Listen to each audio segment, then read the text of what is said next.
What it do, everybody? It's your man 50 Grand, Wally Pitt, HBCU game day. And y'all already know what it is with me. I'm like stupid, dumb hype. I'm crazy ready to get this season cracking. And one thing I think is going to be extra special about 2021 is that transfer portal. Now, we saw guys go from FBS to HBCU and HBCU to FBS. But the one thing that was consistent was the only voices we really heard from were the players on their Twitter accounts. So when we hit all these media days across the country this offseason, we decided to check in with the real decision makers in the process, which is the coaches, to figure out how they try to utilize and prioritize players in the transfer portal. And their answers might surprise you. The transfer portal is important, and there are some diamonds in the rough that you'll find there.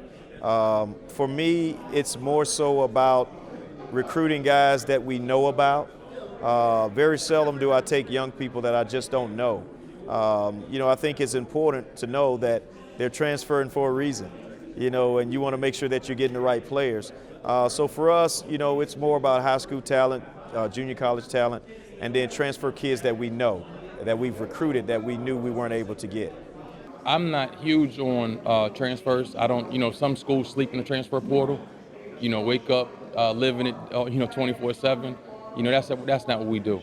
If I have a relationship with a young man, and he goes to school and then decides to transfer to North Carolina Central, it's certain situations, but we don't build our program off of transfers. I like, recruiting and developing high school student athletes, guys that want to be Eagles out of high school, and then, developing them. I don't want guys that couldn't play at another school, didn't have anywhere else to go or got in trouble and did X, Y, and Z.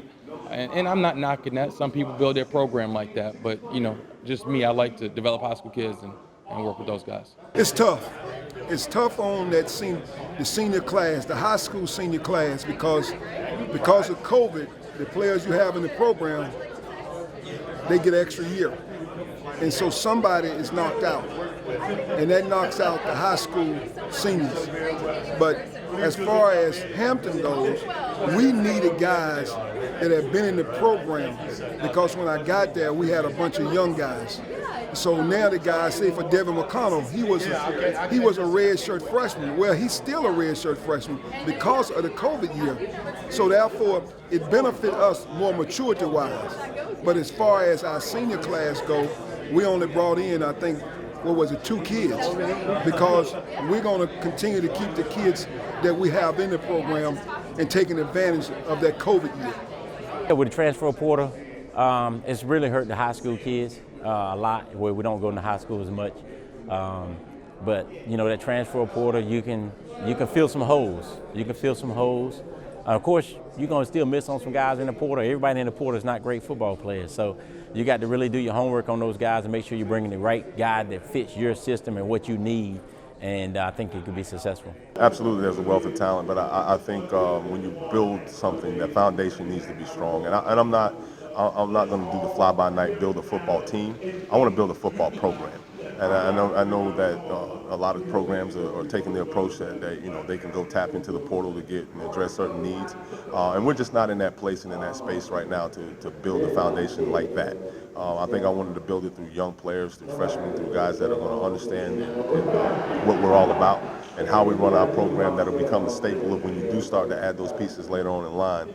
The foundation is so strong that they have to assimilate to who we are. We're never going to have to compromise to take a player and feel like he's coming in to be the difference in our program. No, our program is the difference, and you want to be a part of it.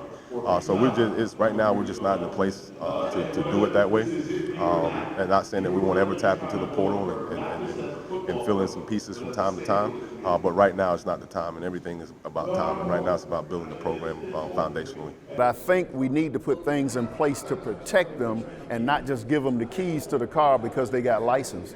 And that's what we're seeing now. We've created opportunities where if guys don't like what's going on at the school, it's no more sweat and tears. They just jump in the portal and go to another school.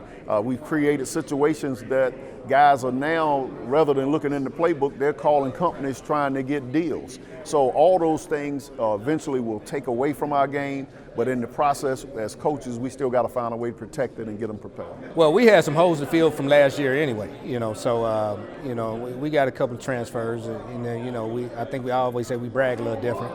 and not everybody know them, but we lost 4 key guys. But the thing about it, the 4 guys that we lost 2 on offense, 2 on defense. The 4 guys that we lost, they all got degrees. They stayed through. So last year was a bonus with those guys. You know, they got degrees and were able to move on. So some of them had been there for 5 years already and just wanted to see something else. So it wasn't one of those situations where, you know, they didn't enjoy, you know, one guy left because we didn't have a graduate program that he was looking for. So, but we were able to replace those guys and we miss them, we love them. I told them now, I say, I'm not calling you to ask you to come out, I'm calling you to ask you for a check. You're an alum now, so. What it does do, though, it gives, you know, Power Fives 2 to 3 chances to correct their mistakes. Because, you know, in the past, you know, they've maybe signed a kid and maybe it didn't work out. And then on our level, we do a really good job of projecting, you know, great players. And then those guys develop and then they come and try to, you know, scoop up our guys, you know. But for the most part, you know, our recruiting has remained the same. I think this transfer portal thing that has happened will slow it down a little bit because there's a number of student athletes that are missing out on opportunities from where they've come.